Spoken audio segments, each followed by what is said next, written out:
저기요. 네. 날짜가 11월 29일, 30일입니다. 29일. 네, 마지막 주 그 토요일.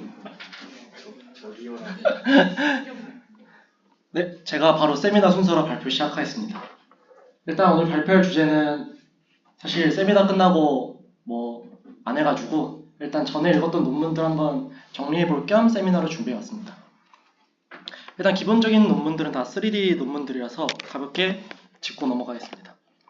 일단 너프인데요. 사실상 뒤에 말씀드릴 내용들이 다 너프 베이스드로 한 것들도 있어가지고 다 아시겠지만 너프 먼저 가볍게 짚고 넘어가겠습니다.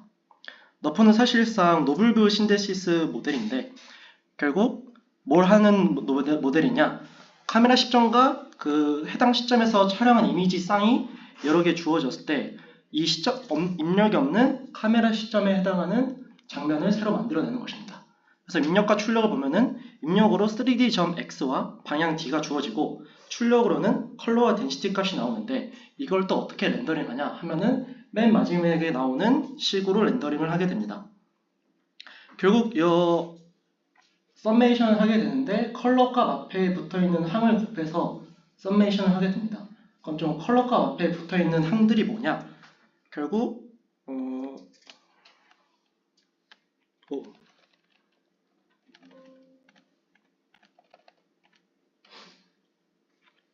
그리고 이 i번째 점이 빛에 얼마나 그 영향을 주는지 그걸 쉽게 계산한 거라고 하면 됩니다. 그래서 로스는 저희가 다 알고 있듯이 콜스 샘플링과 파인 샘플링을 통해서 각각 계산하게 되는데 콜스는 한 레이에 대해서 균등하게 샘플링을 하는 거고 파인 샘플링은 좀 더 밀도가 밀집되어 있는, 그러니까 물체가 있는 곳에서 그 샘플링을 하기 위한 방법이라고 생각하시면 될 것 같습니다. 근데 너프에 어떤 문제가 있냐? 한 장면을 최적화하는데 너무 많은 이미지랑 시간이 들어간다는 겁니다. 그래서 나온 게 픽셀 너프인데 결국 이 픽셀 너프는 이제 너프는 원래 입력으로 50에서 100장의 이미지 쌍이 필요했지만은 픽셀 너프에서는 뭐 3장까지 크게 줄인 점이 컨트리뷰션입니다. 그럼 어떻게 해서 이렇게 입력 이미지 쌍을 줄일 수 있었을까 했더니 여기서는 CNN 인코더를 활용해서 이 풀리어 노을릿지를 가지게 하자라는 점을 논문에서 주장을 했고요. 그래서 결국 원래 너프는 이 장면들 간의 노을릿지를 재사용하지 못했습니다.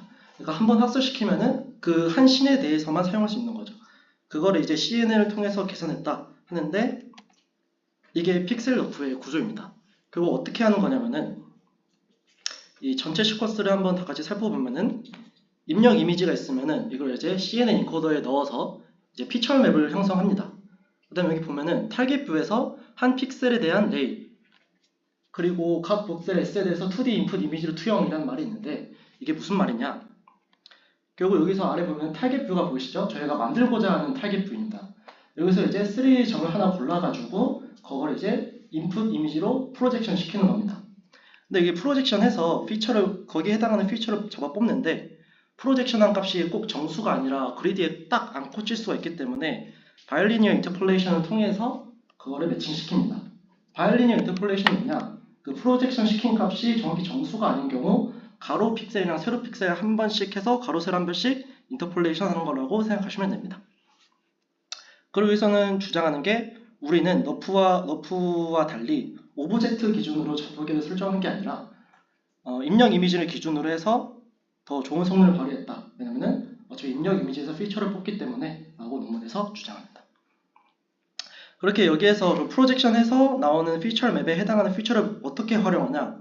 여기 보시면은 XD 입력 그 출력이 색깔이랑 덴시티인 게 기본 너프 네트워크인데 그거를 아래 W 저기 파이 X라 적은 게 아까 뽑아낸 피처입니다. 그거를 레지듀얼 형식으로 집어넣게 됩니다.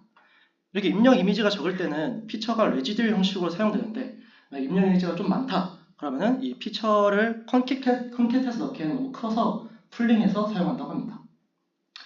이 오른쪽에 나오는 볼륨 렌더링이나 로스는 아까 말씀드렸던 너프의 기본 구조와 동일해서 생략하겠습니다. 그래서 어떻게 해서 이 픽셀 너프가 적은 이미지만으로 가능하냐? 결국 우린 CNN 인코더를 학습했기 때문이다 라고 말하는데요. 쉽게 말하면은 2D 이미지 안에서 숨어있는 3D 생김새와 재질 패턴을 학습해서 이제 CNN이 피처 로고만 봐도 바로 추론할 수 있다. 좀 어렵게 적혀 있는데 너프는 예를 들어서 이 장면에 대해서 통째로 외워버려 라는 느낌이라면은 이 픽셀러프는 이 사진을 보면은 3D에서는 이 물체가 어떻게 생겼구나 하는 추론하는 능력을 학습한다고 보시면 됩니다. 그리고 아까 말씀드렸다시피 이 카메라 좌표계가 인풋 카메라 스페이스를 사용하기 때문에 이 씬이 바뀌어도 일반화하기 쉽구나 라고 이 논문에서는 주장합니다. 근데 픽셀러프에 또 한계가 있는데요. 이 어컬전, 가려짐에 대해서 처리가 약하다는 겁니다. 그걸 또 극복해내기 위해서 IBR-NET이라는 논문이 나왔는데요. 이 IBR-NET이라는 게 뭐냐? 결국 IBR이랑 너프를 융합한 형태다라고 생각하시면 됩니다. 이것 또한 노블 신테시스 모델인데 IBR이 그럼 뭔지부터 봐야겠죠? IBR은 이미지 베이스 렌더링으로 이 너프 이전에 노블 신테시스에서 주로 활용했던 방법이라고 합니다. 그리고 3D 모델 없이 이제 카메라 이미지만 활용해서 새로운 시점 이미지를 합성하는 거고, 합성한 겁니다. 그래서 쉽게 말하면은 우리가 인풋으로 가지고 있는 소스 이미지에 어떤 픽셀을 가져와서 우리가 새로 만들고자 하는 타겟 이미지에 어떤 위치에 붙일 것인지 계산하는 건데, 그 계산 방법에는 이 지오메트리 베이스드와 인터폴레이션 방법이 있다고 생각하시면 됩니다. 그래서 결국 이 IBR-NET은 IBR의 효율성과 너프의 고품질을 동시에 잡자 학원 시도라고 보시면 될 것 같습니다. 그래서 키 아이디어가 이렇게 세 개가 있는데요.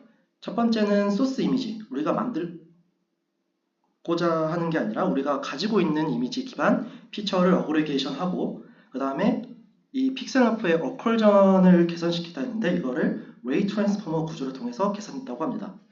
그 다음에 컬러 블렌딩 또한 그냥 하는 게 아니라 이 뷰에 의존되는 컬러 블렌딩을 하는데 뒤에서 자세히 말씀드리겠습니다. 이게 IBR-NET의 기본 구조입니다. 보시면은 첫 번째로 해야 되는 거는 이 뷰 셀렉션과 피처 익스트랙션입니다.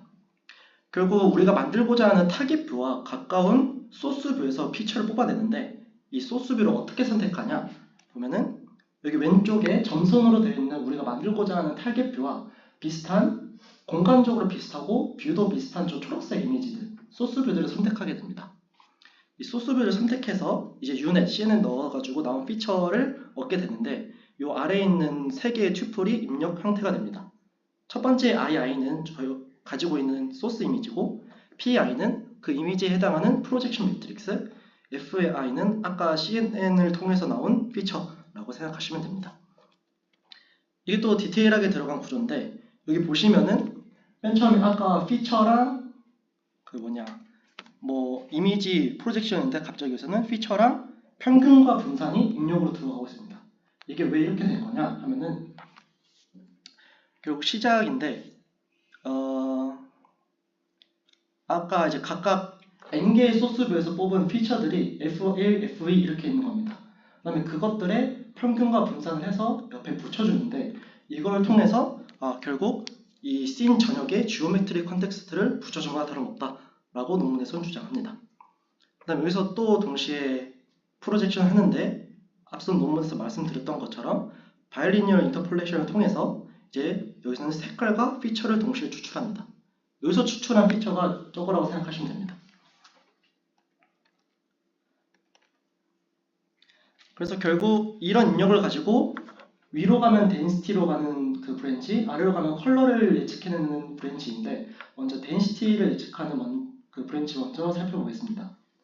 이렇게 피처와 평균과 분산을 넣은 걸 MLP에 넣어서 F'과 W라는 가중치를 만들어내게 됩니다. 이걸 또 웨이트 플링해서 여기 위에 빨간색인 요 F density 피처 값 하나를 뽑아내게 되는데 여기서 이 논문에서 주장하기에는 이 F density 피처 하나 가지고 그냥 MLP 넣어서 계산 가능하지만은 해보니까 이 복잡한 지오메트리를 가지고 있는 씬에서는 별로 효과가 안 좋더라. 그래서 우리는 뭘 도입했냐? 레이 트랜스포머를 사용했다. 그 레이 트랜스포머를 사용하니까 요 서로 간의 셀프 어텐션으로 깊이랑 가시성을 학습해서 이 어컬전이랑 깊이 처리에 더 개선이 되었다 라고 이 논문에서 주장하는데 여기서 또 논문에서 주장하는 게 웨이티드 풀링 또한 어컬션 처리에 도움을 줬다 라고 주장하더라고요. 그래서 결국 정리하자면은 이 논문에서는 가림 처리, 어컬션 처리를 위해서 웨이티드 풀링과 레이 트랜스포머를 이용했다 라고 생각하시면 됩니다. 그 다음에 이 아래 컬러 브랜치로 넘어가시면은 똑같이 F'과 가중치가 있는 거를 넣어서 MLP에 넣게 되는데 중간에 좀 보라색으로 된 이 D가 보일 겁니다. 이 D가 뭐냐면은 결국 이 색깔을 프레딕션 해낼 때 이 상대적인 뷰 방향을 고려하자 이겁니다. 그러니까 타겟 이미지가 바라보고 있는 방향과 이 소스부의 방향과 비슷하면은 그럼 비슷한 소스부의 피처를 더 많이 보자 라고 해서 저렇게 상대적인 뷰 값을 같이 넣어주고 이름으로써 학습할 때 색의 뷰 이중성까지 학습적으로 처리된다 라고 주장했습니다. 이렇게 가중치로 해서 하는 게 논문에서 주장할 때는 텍스처 보존도 되고 경계의 샤프니스, 학습 안정성 측면에서 더 좋은 모습을 가져갔다 이렇게 주장을 하더라고요. 그래서 IBL넷은 이렇게 오컬전 처리의 개선이 가능하고 장면별 최적화 없이 새로운 타깃부도 합성 가능하다. 원씬에서도 로버스트하게 작동이 된다 라고 정리하면 될 것 같습니다. 여기까지가 이제 너프 기반의 노블뷰 신데시스였는데 여전히 입력으로 카메라 포즈가 주어져야 하고 렌더링 방식은 너프 방식을 씁니다. 근데 이 논문에서는 그러지 말고 뭐 렌더링 너프 방식 쓰지 말고 입력 그냥 이미지만 받아서 바로 3D 포인트 맵으로 바로 예측해버리자. 그게 어떻게 가능하 하면은 이 클라우드 포인트를 예측해내면은 어차피 모든 장면 파라미터 추출이 가능하다라고 주장한 논문이 이 더스터인데요. 그렇게 해서 이 논문에서 출력하고자 하는 포인트 맵이 뭐냐 하면 결국 우리가 갖고 있는 2D 이미지의 각 픽셀에 대응되는 3D 점이라고 생각하시면 됩니다. 요 아래 XIJ는 요 포인트 맵을 지칭하는 건데 어떻게 식으로 구하냐 하면은 저 인투렉션 매트릭스 K의 역과 요 D는 뎁스 맵의 연산을 통해서 쉽게 구할 수 있다고 합니다. 이게 더스터의 구조인데 자세히 살펴보면은 일단 한 쌍의 이미지가 입력으로 주어졌다고 할 때 일단 다 패치를 냅니다. 그걸 동일하게 VAT 인코더에 넣고 그 인코더에 넣은 값을 디코더에 넣는데 여기서 디코더 사이에 인포메이션 쉐어링이 발생하게 됩니다. 인포메이션 쉐어링은 게 뭐냐? 결국 각 디코더 블럭은 다른 브랜치에 있는 토큰에 크로스 어텐션을 가해서 다른 이미지도 같이 보게 된다는 겁니다. 이 디코더 구조를 보면은 셀프 어텐션과 크로스 어텐션, MLP로 이루어져 있는데 셀프 어텐션은 결국 같은 브랜치 안에서 내부에서 컨텍스트를 학습하는 거고 크로스 어텐션은 이 반대편 이미지의 토큰을 참고해서 어떤 픽셀이 이 다른 뷰에 어디에 대응되는가를 학습한다고 보시면 될 것 같습니다. 그래서 논문에서 주장한 바로는 이 덴스 디코더에서 층을 올라갈수록 이 입력으로 주어진 두 이미지 간의 덴스한 코레스폰던스가 점점 정교해진다. 그럼에 따라 3D 구조도 정교해진다 라고 하더라고요.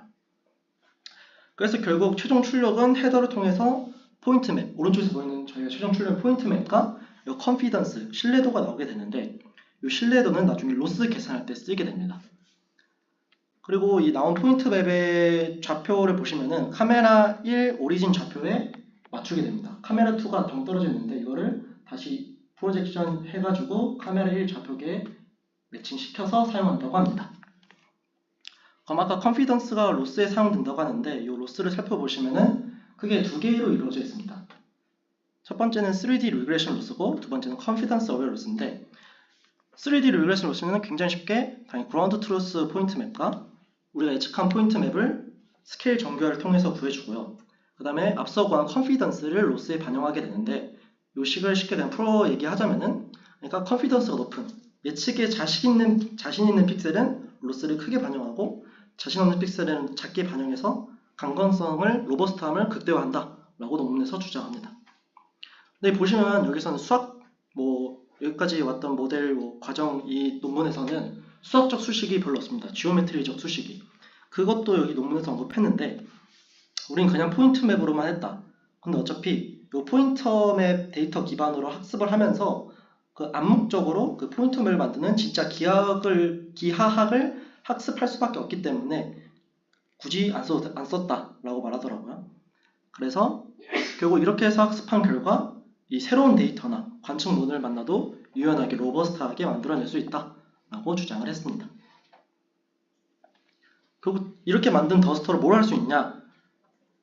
포인트 매칭, 리커버리 인트레시 이런 거는 다 수학적, 지오메트리적 연산을 통해서 가능하다라고 하더라고요.